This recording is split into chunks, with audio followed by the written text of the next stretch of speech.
Et bonsoir à tous, coucou Katsu, coucou Roxy Freud, j'espère que vous allez bien et que votre début de semaine se passe plutôt bien aussi, voilà, moi je suis déjà éclatée, mais ça va aller, hein, on est que lundi, tout va bien se passer. Du coup, ce soir on se retrouve sur la deuxième partie sur le thème de l'infidélité. Donc on a un petit peu plus de questions que la semaine dernière. Je sais plus combien, je crois 21, hein. Ouais, on va voir. Et puis voilà, la semaine dernière, on va dire que c'était plus une introduction. Là, on va un petit peu plus dans le détail du sujet. On va dire ça comme ça. Mais on en reparle demain quand je devrais supporter des cons. Ouais, ben voilà, ben moi j'ai commencé pour toi, tu vois, j'ai pris de l'avance. Et les cons sont toujours là, malheureusement. Voilà. Je suis désolée. Donc, du coup, vous avez évidemment le lien pour rejoindre le quiz qui est épinglé dans le chat. Il y a toujours un décalage. Donc, je vais couper. Voilà, c'est fini en plus, c'est magnifique. Tac, tac, tac. On va mettre le son du jeu. On va mettre ça comme ça. Et, et on est bon. Donc, on va commencer par 4 premières questions. Je check un petit peu. Tac. Ouais. Allez, let's go.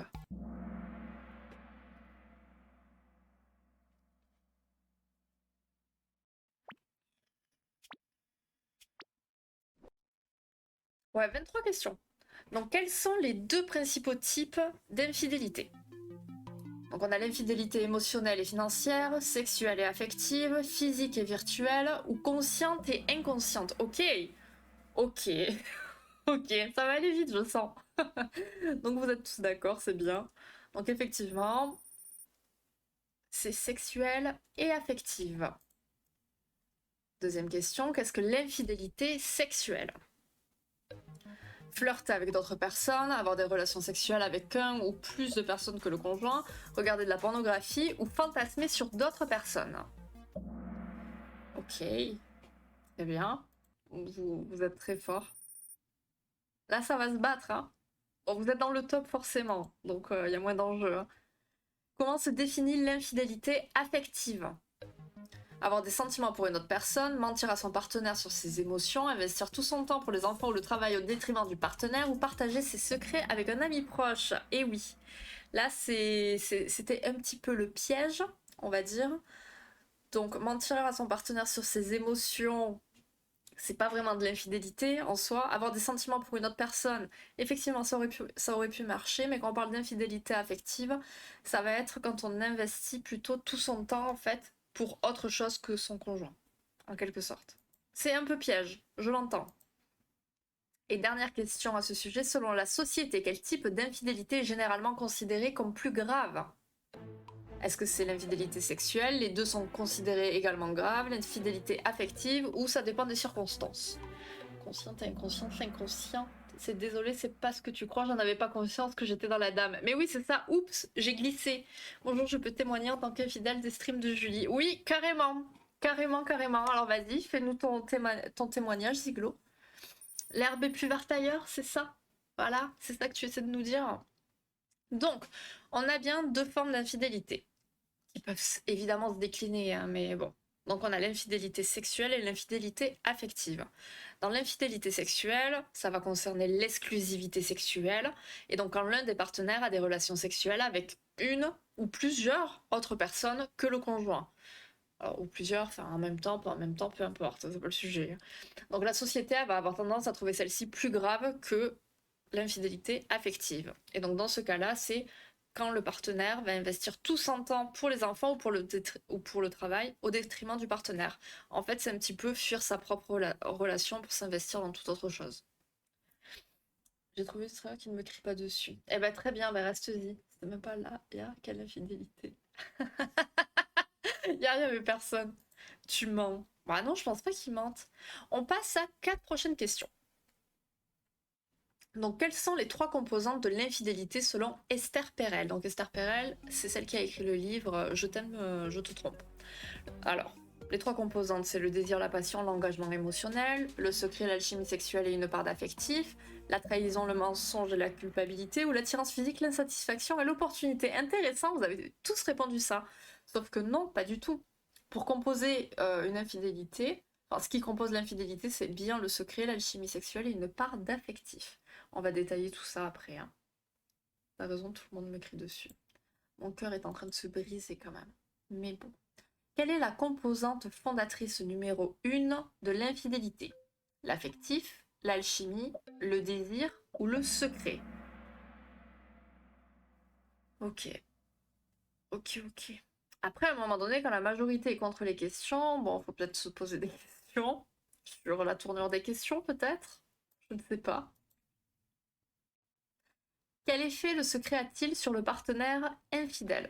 Il renforce les liens affectifs, il facilite la communication, il intensifie la charge érotique ou il diminue le sentiment de culpabilité. C'est vrai qu'ils veulent pas sur les violences, celles qui ont que des stamps. C'est quoi des stamps? Ok, donc ça pas mal. Il diminue ça. Ouais, non, ok. Merde, j'en ai fait combien là? Il nous en reste une, on est d'accord, non? 4, 1, 2, 3, oui. Et que peut générer le secret de l'infidélité chez l'individu? Mais ici, j'ai un clip qui en témoigne. Oh, oui, d'accord. Alors, le secret au sujet de l'infidélité chez la personne, ça va générer quoi? Une indifférence émotionnelle, une excitation permanente, une honte destructrice ou un sentiment de supériorité. Et une vidéo accablante. Oh oui. Oh oui. T'as raison. Putain, mais elle m'a griffé. J'ai pas fait gaffe. Ouh, on a quelqu'un qui nous a rejoint. Effectivement. Alors, on va développer un petit peu tout ça. Et bienvenue à Oursin enneigé. Les mecs qui sont là parce qu'elles donnent un sentiment de chance, qu'il se passe un truc dans Penrock. Ok, oui d'accord, j'ai compris. Je vois. Tout à fait. Tout à fait. Oui. Oui. Donc, l'infidélité c'est composé du secret, de l'alchimie sexuelle et de l'affectif. Donc, dans l'infidélité, le secret, c'est son principe fondateur numéro 1. Ce type de lésion, lapsus, se vivra toujours dans l'ombre d'une première relation, dans l'espoir qu'elle ne soit jamais dévoilée. C'est d'ailleurs en fait le secret qui va intensifier la charge érotique de la relation. En fait, on est dans le secret, il faut pas se faire prendre, là, ça augmente la charge érotique, là. Et coucou Nico, comment vas-tu? Les mecs qui offrent des Lego. Non, ça c'est autre chose, ça c'est des bons viewers. Exactement. Enfin, plus que des viewers, j'ai envie de dire. Donc, l'infidélité va être empreinte d'une énergie de transgression. Voilà, le fait d'aller au-delà des règles. Là, voilà, on fait quelque chose qui est interdit. Voilà, c'est dangereux, c'est excitant. Et ça va être accompagné évidemment d'un frisson d'anticipation parce qu'on n'est jamais sûr de la date du prochain rendez-vous. Donc voilà, genre à chaque fois qu'on se voit, c'est la dernière fois. Wouhou, super. Donc cette relation, elle évolue dans un monde à part. Les deux personnes, elles sont dans leur bulle, coupées du reste du monde, et tant que la relation n'est pas dévoilée, ça conserve tout son charme. Alors tout cela, ça semble très excitant, mais le secret, il reste pas toujours drôle, même pour celui qui le porte. Donc cette personne-là, elle va nourrir ses mensonges, ses tromperies, ses stratégies, et vivre de cette façon, ça peut isoler l'individu avec le temps, générer une honte destructrice qui peut l'amener à être dégoûté de lui-même, au final. Donc, il est ensuite évident qu'une fois le secret démasqué, il va avoir un effet dévastateur sur le partenaire trompé. Et pour de nombreuses personnes, ce sont les mensonges qui laissent les cicatrices les plus profondes. C'est pas tant l'acte en soi, mais peut-être le mensonge, le sentiment d'avoir été trahi et pris pour un con. Ça va, je m'assume j'ai pas vu. Ah ok, pas de souci. J'espère que tu as eu au moins une photo des pieds. Oh, mais quel enfer! Allez, on passe à 3 prochaines questions. Pourquoi parle-t-on d'alchimie sexuelle dans l'infidélité? Car ça transforme la personnalité, car elle nécessite une compatibilité parfaite, car elle implique toujours des rapports sexuels ou car elle est toujours de nature érotique. L'alchimie sexuelle.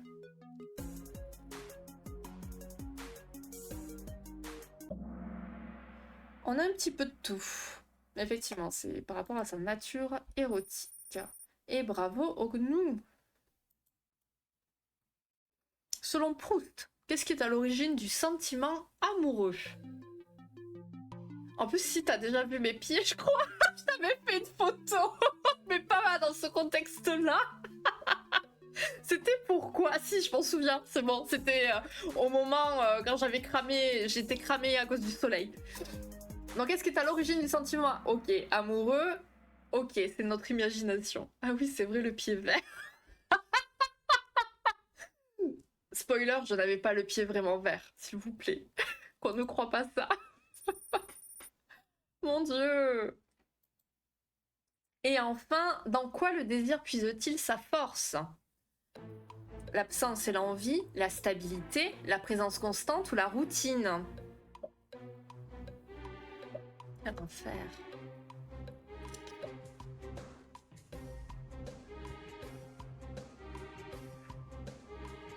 Le pied vert, n'importe quoi. Ok, exactement. Donc, l'ambiance caractérise un peu de questions. Oui, c'est chaud, chaud, chaud. Ah, belle la fille. Je n'ai même pas la référence là non plus. Alors, l'infidélité, elle sera toujours de nature érotique, qu'elle implique ou non des rapports sexuels. Et donc, c'est ici qu'on va parler d'alchimie sexuelle. Et donc, comme l'écrivait Proust, c'est notre imagination qui est à l'origine du sentiment amoureux et non la personne en face de nous. Comme on l'a vu, hein, à la base, on idéalise beaucoup, donc c'est notre imagination qui va beaucoup œuvrer au départ. Rien que le fait d'imaginer un baiser, ça peut être en fait aussi puissant que des heures passées à véritablement faire l'amour en fait. C'est d'ailleurs là que le désir puise sa force, dans l'absence et l'envie. On n'imagine que la, et du coup on a envie, donc le désir s'est développé. S'inspirer des meilleures essences de belle Julie. Quoi? What? Non mais voilà, ah ouais d'accord, j'ai compris, c'est bon, j'ai compris. Donc ce type de relation, ça va apporter à l'individu le sentiment d'être désiré, regardé, lié à quelqu'un. Il se sent vivant, il se sent neuf, enfin voilà. Et donc du côté affectif, l'affection, elle se présente de mille et une façons selon les individus concernés. Donc là, on va passer du côté de la découverte de l'infidélité. Peyo va commander tout ça. Mais pourquoi Peyo? Pourquoi on parle des absents comme ça? Donc 3 questions. Que se passe-t-il dans le cerveau lorsque le secret est dévoilé? Est-ce qu'il y a une activation du néocortex, j'arrive plus à parler. Une stimulation du système limbique, une inhibition du cortex préfrontal ou une réaction du cerveau reptilien? Super, la personne se prend pour un chiffre. Hein? On prend plus rien. De quoi? Un chiffre de quoi? Les absents ont toujours tort, pauvre Peyo. Ah, il se sent neuf. Ouais, d'accord, tu sais qu'il se sentait neuf. Oui, j'ai compris. Une réaction du... Tout à fait, tout à fait, tout à fait. On a dit qu'il y avait combien là? 3 questions. Oh, bravo, bravo, lion de mer, la petite sirène. Quelles sont les 3 réactions primaires possibles face à la révélation d'une infidélité? L'acceptation, le déni ou la colère, la lutte, la fuite ou la paralysie, la surprise, la tristesse ou la joie, la négociation, la dépression ou l'acceptation. On est dans les réactions primaires.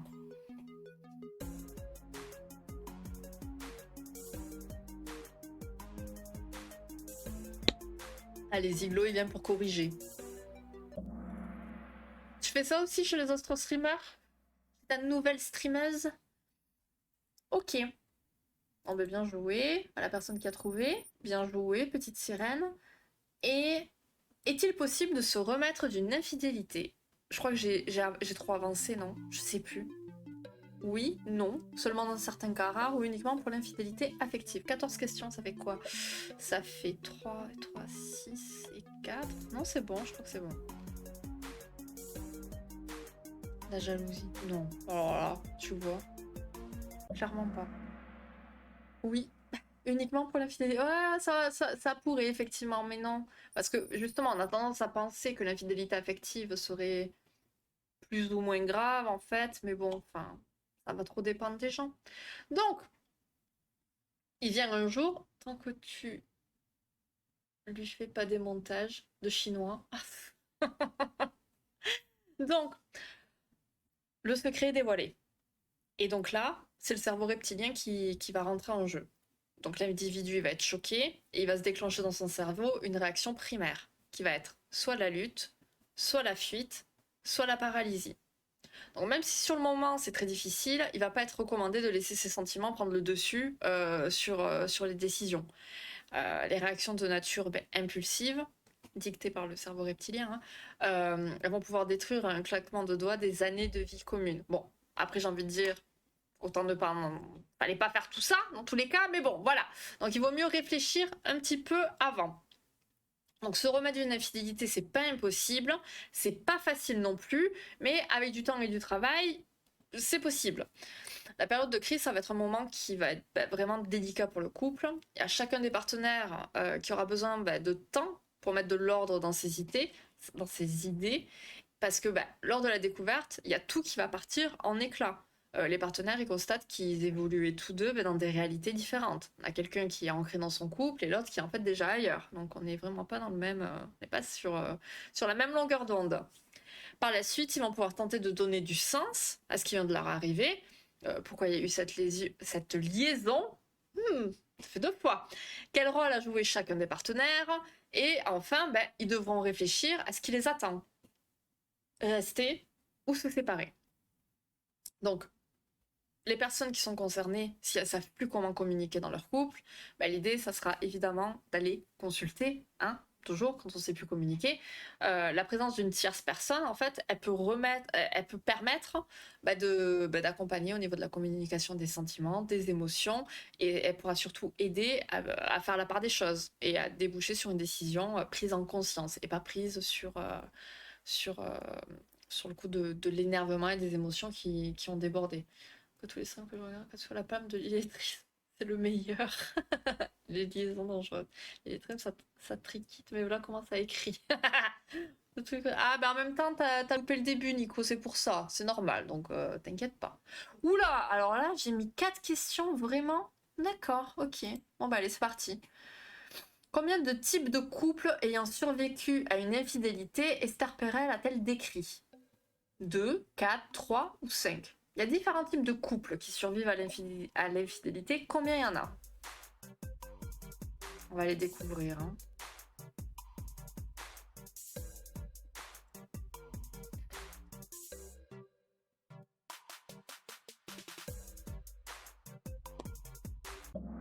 Pratique les appuis de rencontre. Ok, effectivement, il y en a 3. Et là, on a 4 questions. On a vraiment 4 questions, là.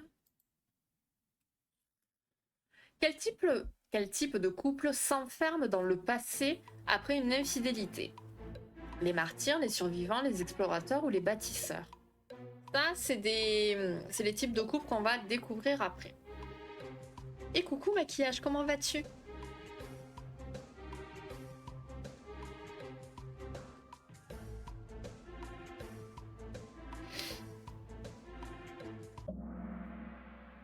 Ok. C'est vraiment là du pif, clairement, clairement. Oui, ça va, merci. On est lundi, malheureusement, mais ça va. Pas trop besoin de mal écrire.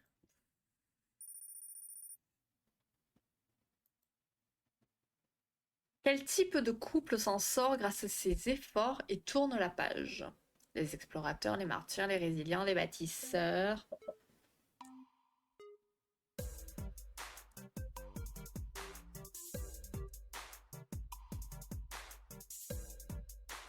Ça peut en faire pire certaines, mais déjà faut-il qu'on a envie d'être avec quelqu'un, j'ai envie de te dire. Donc c'est bien les bâtisseurs. Donc attendez, là on a fait 2, on a fait 1, il en manque une. Ouais.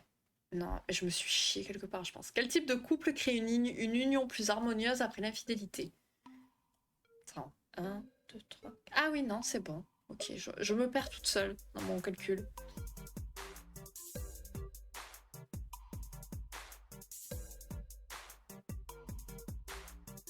Puis en plus, tu vois, moi, vu... C'est la quatrième... Merci. Oui. Mais tu vois, moi, vu comment, en plus, j'en vois péter les gens qui écrivent avec leurs pieds. Eh, pour s'enneiger, 3 bonnes réponses d'affilée. Bien joué. Enfin, c'est pour dire à quel point j'aime Katsu et qu'il arrive à nous charmer en dehors de tout ça. Donc, preuve en est, tout est possible. Vos tiens, écrivent comme des pieds, donc bon. Ah, si on pouvait ne pas parler de pieds, s'il vous plaît. Donc, on est toujours avec Esther Perel, donc, qui a décrit 3 types de couples qui ont décidé de rester ensemble suite à une infidélité. Donc, on a les martyrs qui vont s'enfermer dans le passé, On va les développer après. Hein. Les bâtisseurs qui vont s'en sortir grâce à leur effort et tournent la page. Et les explorateurs qui arrivent à passer au-dessus et créent une union plus harmonieuse. Ça va mieux. Mais oui voilà, je ferme les gens avec mes pieds orthographiques. Oh putain, c'est dégueulasse. Je retire tout ce que j'ai dit. Que vivent principalement les martyrs après l'infidélité? Mais qu'est-ce que t'as contre les... Mais c'est dégueulasse, un pied. Pardon. Donc, qu'est-ce qu'ils vivent, les martyrs? Le pardon, l'euphorie, l'amertume ou l'indifférence. Les martyrs, donc, c'est ceux qui s'enferment dans le passé. Enfin, après, moi, j'aime mes pieds. Mes pieds, je les trouve jolis. Ça va. Ça va, ça va. J'ai réfléchi pour les vendre sur OnlyFans, mais on m'a dit non. Donc, bon. Voilà. Mais c'est... Il faut se les laver. Oui, d'accord. Il comprend rien, le pauvre Ziglo. Il est ailleurs. Retourne sur l'autre stream, peut-être. La cohésion est peut-être meilleure, je pense. Donc, les martyrs. Donc chez ces couples-là, l'infidélité elle a amené les individus à ne plus vivre que dans l'amertume, la vengeance et l'apitoiement sur soi. Bonne ambiance, très bonne idée de rester ensemble. Bien des années après, ça va toujours être un sujet d'actualité où chacun va s'accuser mutuellement de leurs souffrances respectives. Ouais, tu m'as trompé, ouais, je t'ai trompé parce que si, ça va être ça toute leur vie. Super! Sinon, on s'empêche pas d'enlever des réels de pied. Oui, mais ça, si je vois quelque chose, vous devez le voir aussi, c'est tout. Je vois que tout le monde ne les reçoit pas. Ben, viens, on s'ajoute sur Insta, tu vas les recevoir, t'inquiète. Ah oui, mais il y a les enfants, hein, donc pour leur bien, on reste ensemble. Ah, putain, j'étais là. On a des enfants Je suis perdue, moi. Moi aussi, je vis dans une autre réalité, là. Putain, je suis fatiguée. Alors, on comprend pas trop pourquoi ces couples restent ensemble, parce que le mariage, c'est devenu une prison pour eux. Chaque dispute va te ramener à l'infidélité, le partenaire trompé, il va compter les points pour finalement afficher sa supériorité morale. Moi, je suis quelqu'un de bien parce que je ne t'ai pas trompé. Toi, tu es une mauvaise personne parce que tu es allé voir ailleurs. Et les remords, ils seront jamais suffisants. Et ces couples-là, vous l'aurez compris, ils vont vivre dans un état de tension permanent. Courage, on est lundi, ouais, on est que lundi. Parce qu'ils sont cons. Tout à fait. On passe aux constructeurs. Donc les constructeurs, on le rappelle, c'est ceux qui... Ouais, c'est les bâtisseurs, c'est pareil. C'est ceux qui s'en sortent grâce à leur effort et tournent la page. Donc pourquoi ils restent ensemble? Pour des raisons financières, leur attachement à leur engagement et à leur vie commune, pour le bien-être des enfants ou par peur de la solitude? Leur attachement à leur engagement et à leur vie commune. Exactement.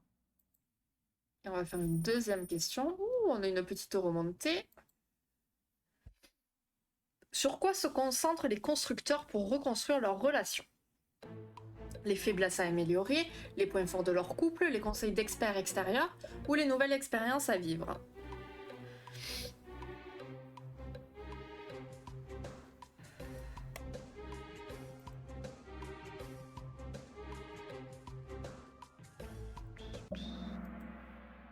Ok, bien joué, bien joué, bien joué. L'amour réciproque de leur pied leur fait oublier l'infidélité. Certainement. Mais il y a certains kinks, à mon avis, qui doivent faire que des gens restent ensemble. Je connais un mec qui a fait un enfant pour satisfaire la fille avec qui il était juste parce qu'il ne veut pas être seul. Oh, mais oui, mais combien de personnes doivent le faire, à mon avis, tu vois? Il doit y avoir des études sur cette question-là. Mais c'est triste, hein. C'est très triste de renoncer à ses propres besoins et désirs pour l'autre. Ça, c'est se tirer une balle dans le pied. Encore une fois, les revoilà. Et ouais, non, c'est pas cool du tout. Et il y a beaucoup de gens qui font ça, qui s'oublient pour l'autre, et c'est pas bon. C'est pas bon du tout.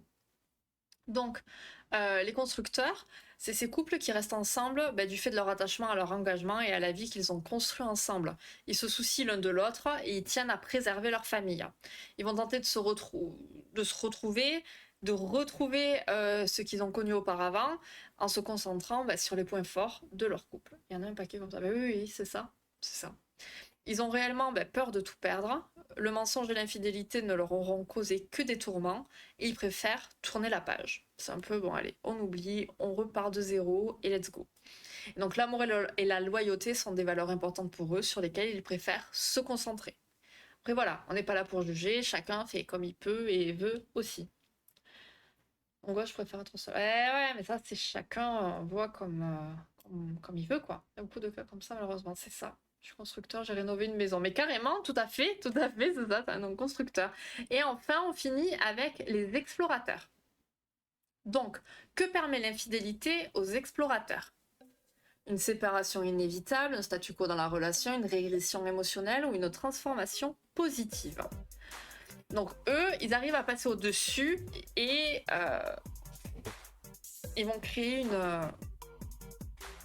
une relation sympa, quoi. Il y en a qui savent pas faire de choix. Alors aussi, ça aussi, c'est un gros souci. Le nombre de personnes, moi, que j'ai pu avoir en consulte qui ils y arrivent pas. Et ils laissent tout choisir à l'autre aussi. Donc du coup, finalement, ils s'expriment pas. Dora peut-être. Donc effectivement, transformation positive. Et enfin, dernière question. Quel élément a aidé les explorateurs à se relever après l'infidélité? La peur de la perte de l'autre, le désir de vengeance, la pression sociale ou l'indifférence émotionnelle? Tu sais pas non plus quoi, si elle est infidèle ou faire des choix? Tu sais pas faire des choix? Tu sais pas choisir? Donc effectivement, donc on va rester sur cette page. Donc pour les explorateurs, l'infidélité leur aura permis une transformation et un changement positif. Une fois que leur monde s'est effondré, ils vont choisir de tout reconstruire. Limite, ça serait plus des bâtisseurs du coup, mais bon. Donc la flamme entre eux, elle s'est rallumée, c'est pompé up, mais voilà, en fait, ils vont être empreints d'angoisse et de désir. La peur de la perte de l'autre, c'est ce qui les a aidés à se relever. Vous savez, souvent, ça arrive souvent, effectivement, qu'il y en ait que quand ils ont eu le sentiment de perdre l'autre, que d'un coup ils se sont rendus compte à quel point ils aimaient leur partenaire. Ou oui, on va s'éloigner un petit peu pour voir si on se manque, voilà. Ça va déclencher une certaine crainte qui va faire que, pof, le désir, il s'est relevé de ouf, et puis allez, on est reparti. C'est pas la meilleure des solutions, mais c'en est une. Voilà. Donc, sur cette dernière partie, voilà, j'en peux plus. Sur l'infidélité, nous avons en troisième place c'est le gnou oui, le gnou suivi de l'hibou, et en première place nous avons évidemment le lion de mer, et donc suivi de notre petit, je ne sais plus quel était son pseudo, je sais plus, mais tu vois, enfin ça va. Alors je pense que tu nous as fait 3 réponses d'affilée, c'était très bien. Tac, non, on va faire comme ça, tac. Donc on va faire le petit sondage pour la semaine prochaine, pour savoir sur quoi on part. Tac. On va remettre la musique déjà. Tac. Gérer les sondages, nouveaux sondages. Donc n'oubliez pas, vous avez le sondage sur Discord aussi et sur Insta, si jamais. Et donc c'est quoi nos possibilités? Live prochain, harmonie conjugale, thérapie des schémas ou la rumeur. Je vous laisse 2 minutes pour voter. Allez, ils sont allés voir de nuit pour allumer le feu. Voilà, par exemple. Je suis au connard comme tu veux quand tu... Ah ouais, non, mais ça, insupportable. Je supporte pas les gens comme ça. Ça va être un enfer quand tu vas venir. Tu veux faire quoi? Comme tu veux. Tu vas aller où? Comme tu veux. Tu peux arrêter de draguer. Le lion de mer est ça quand il s'agit de tromper. Ouais, trop tard, mais pas grave. Mais oui, c'est pas grave, Nico. Une femme qui demande des connaissances animalières. Bah quoi, le lion de mer? Bah oui, le meilleur infidèle célibataire. J'en peux plus de vous. Donc tac. C'est plus sur Insta que ouh là là. Et non mais je peux plus parler. Sur Insta que ça a voté. Donc on est plus sur l'harmonie conjugale. Tac. C'est une trompe, un lion de... Ah oui, d'accord. Il a un gros tas. Même si elle est courte. Oh. Ah non mais d'accord, donc là vous vous êtes dit, on va tous en voter, hein. Donc c'est moi qui choisis. Enfin non, mais je vais me baser sur ce qu'il y a sur Insta. Mais c'est pas la taille qui compte. Ce n'est pas la taille qui compte, n'oubliez jamais ça. C'est vrai? Comme tu veux, Julie. C'est moi des fois, je laisse la personne décider. Alors après, On peut, il n'y a pas de souci. On peut dire, voilà, bah, ça m'est égal. Choisis, qu'est-ce que tu préfères toi, c'est possible. Et c'est pas le souci. Mais quand c'est tout le temps comme ça, mais parce que la problématique, c'est qu'on sait pas faire de choix et qu'on sait pas se positionner, c'est tout autre chose. Voilà, voilà. Donc, les 7 bases de l'harmonie conjugale. On a vu, prévoit tout du week-end et ne pose aucune question. Ah oui, oui, oui, mais après, de toute manière, de base, je prévois tout, dans tous les cas. Donc, oui, oui. Oui, oui, oui, oui. Pourquoi j'ai fait masquer pour moi seulement? Je suis con. Peu importe, Julie. Ça y est. Maintenant, quand je vais poser des questions, comme tu veux. Vraiment, vas-y, libre à toi. Fais ce que tu veux. On n'est pas embêtant. Alors, semaine prochaine, du coup, on sera sur l'harmonie conjugale. Je cherche le quiz pour voir combien on a de questions. Mais j'ai pas fait le quiz. C'est pas vrai. Ah mais si! On va être parti sur 3 semaines d'harmonie conjugale, les gars. Là, on en a pour un moment. C'est bon, savez-le. On a 3 semaines d'harmonie conjugale. Premier live, 18 questions. Deuxième live, 29 questions. Tout ça. Mais de quoi on va parler? Et le dernier, 8. Mais qu'est-ce que j'ai branlé? Pardon, hein. Mais comment j'ai calculé mon truc, moi? Attendez, on va regarder. Parce que 8, ça va pas le faire. Enfin, je sais pas, c'est bizarre. Mais je crois que j'avais déjà checké par rapport au sujet. Il faut arriver à le découper comme il faut quand même aussi, quoi. Mais... Ah ouais. Tac, live 2, ok. Et live 3. Oh, ouais, si. Je sais pas, je vais parler beaucoup peut-être, en fait, c'est ça. Bon, on va la jouer comme ça, on verra. Je vais lui proposer une balade en forêt. Mais on va faire une balade en forêt, c'est certain. Elle prévoit tout, mais pas d'aller à Bugarach. Mais oh, mais Ziglo, mais si, mais on va y aller. On va y aller. Je te l'ai dit, on va le faire. 3 semaines, non, 3 semaines, 3 lundis. 3 lundis. Avec en premier 17 questions. Je sais plus, j'ai déjà oublié, je n'ai pas de mémoire. J'ai une très courte mémoire. Et voilà. Donc voilà. Je réfléchis. Fais juste gaffe aux trous, pas comme dans 7D. Aux failles. Je suis jamais tombée dans un trou, hein, dans une forêt. La dernière fois où je me suis éclatée, c'était en allant au pont du Gard. Je me suis fait peur, c'est la première fois que je tombais, depuis longtemps certainement. Ah, j'ai glissé, ça fait drôle, hein. Mais ça va, hein. Sinon je tombe pas dans les trous. 3 semaines à Bugarach avec notre gourou. Ah non mais en vrai, l'IRL à Bugarach, c'est le truc vraiment. On rigole à dire que je suis un gourou, ça va vraiment ressortir comme ça, hein. J'appelle Sylvain là et let's go. Non mais dans 7D, oui dans 7D, je tombe dans des trous, mais bon, en vrai. Oh, incroyable idée. Non mais non, ne partons pas là-dedans. Ça fait haut de tomber du haut du pont du Gard. Non mais je suis pas je crois que je suis même pas montée sur le pont, hein. Soit je passe en dessous, mais pas dessus, hein. Non. Non, non. Puis il est pas si. Il est haut? Ouais, je sais plus trop. Avec quelles chaussures? Non, j'ai des chaussures de marche, hein. Non, non, j'ai des chaussures, je fais attention. J'y vais pas. Je ne sais comment, non. J'ai des... Enfin, c'est pas vraiment des chaussures de marche, je crois que c'est des chaussures pour courir. Mais bref, c'est des chaussures adaptées, elles sont aérées et tout, c'est agréable de marcher avec, elles sont bien.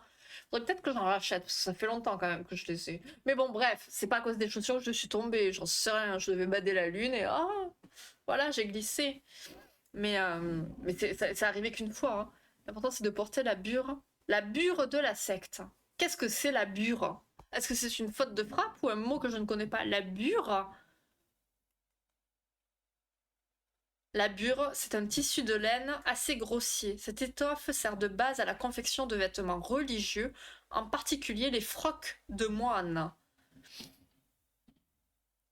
Un moment d'inattention, exactement, avec des sandales. La bure, c'est l'habit des moines. Oui, mais voilà, c'est bon, je vois. Je vois. Donc j'ai l'air d'un moine, hein. T'as pas vu le crâne Akatsu, hein? Je suis le moine, hein. Pardon, c'est une balle perdue gratuite. Je suis désolée. Ma petite sirène. Je suis désolée, pardon.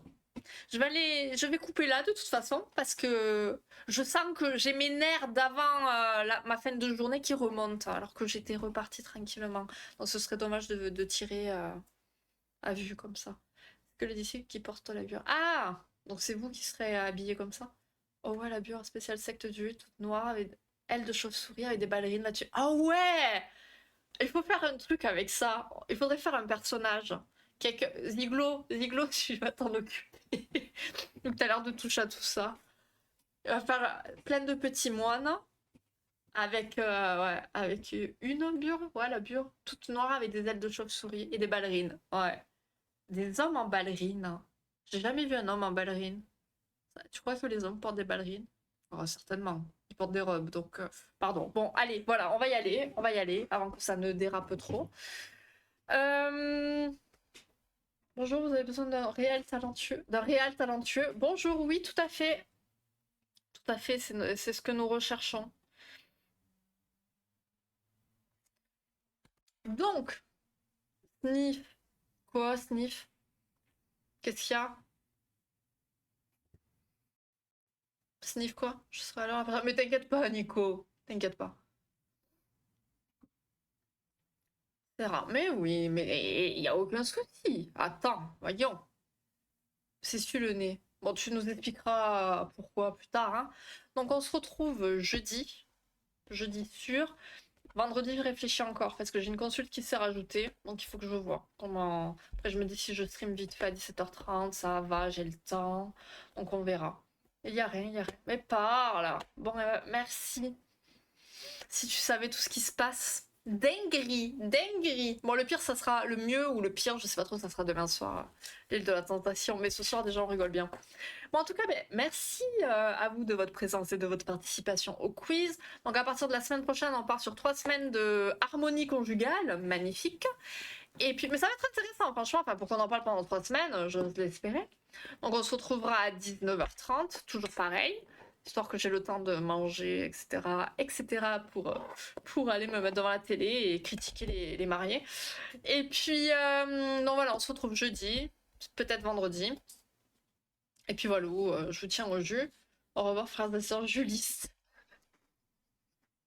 Aïe, aïe, aïe, ce délire va partir trop loin un jour, je le sens. Bref, passez une bonne soirée, une bonne suite de semaine. On se capte sur Discord de toute manière. Respect et santé. Putain, allez, plein de bisous. Profitez bien, reposez-vous bien. Et à très vite, hein. Oui, et n'oubliez pas votre Ave Julie, surtout tous les soirs, matin, midi et soir. Ouais, votre 3 prières. Allez, c'est contagieux. Allez, des bisous, hein. À plus.